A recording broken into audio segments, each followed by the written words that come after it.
Anyone using a Nokia phone? No? iPhone?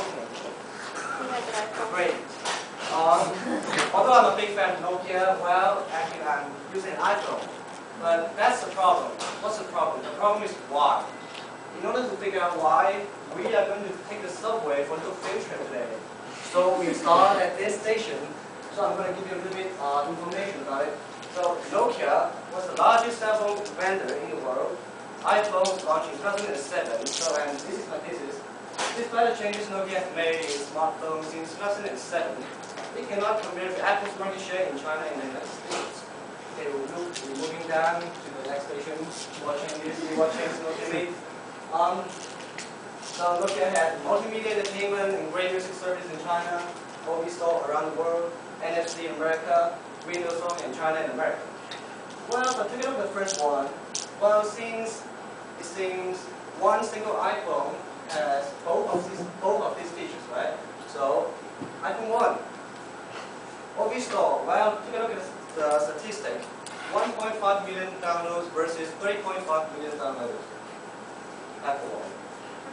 NFC, you can pay with your phone. That's convenient. That's great, right? Well, not really, because this won't get that practical or useful until this technology gets popular.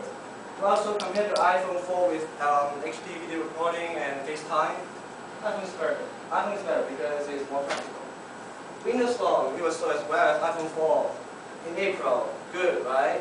No. How about next month? It says next month was even worse than the old Samsung Galaxy. iPhone 1. Look at this, iPhone 1 often. So these changes Nokia made were not actually changes because they didn't change things. These changes were not big enough. So what's going to happen next? Nokia's sales and shares are going to drop. Okay, so we move to the next station. Nokia's net sales in the fourth quarter in 2011 dropped 19% in China and 27% in North America. This year, from April to July, the share of Nokia subscribers decreased 0.5%. Yeah. But okay, this time, even with the partnership with Microsoft, it still decreased 0.5%. But take a look at Apple. It's alone, but it gained 2% growth.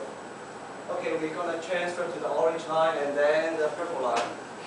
This is kind of ridiculous because, well, Nokia's contribution to the industry sales decreased from 59% to 8% within 3 years.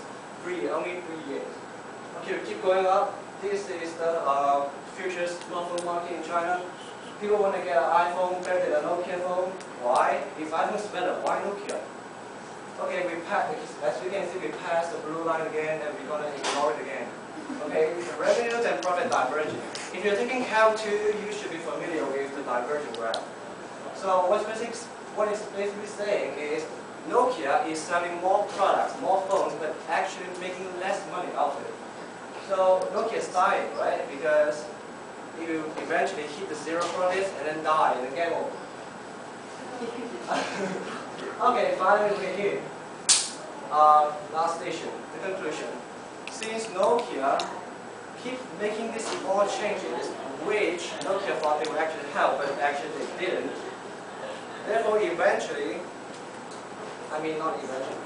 So therefore, Nokia's market share will drop, and eventually it can no longer compete with Apple in China and the United States. Congratulations, we finished the trip. Any questions, thoughts, comments? No? You understand? Great. Oh, one last thing to keep in mind. You see the root?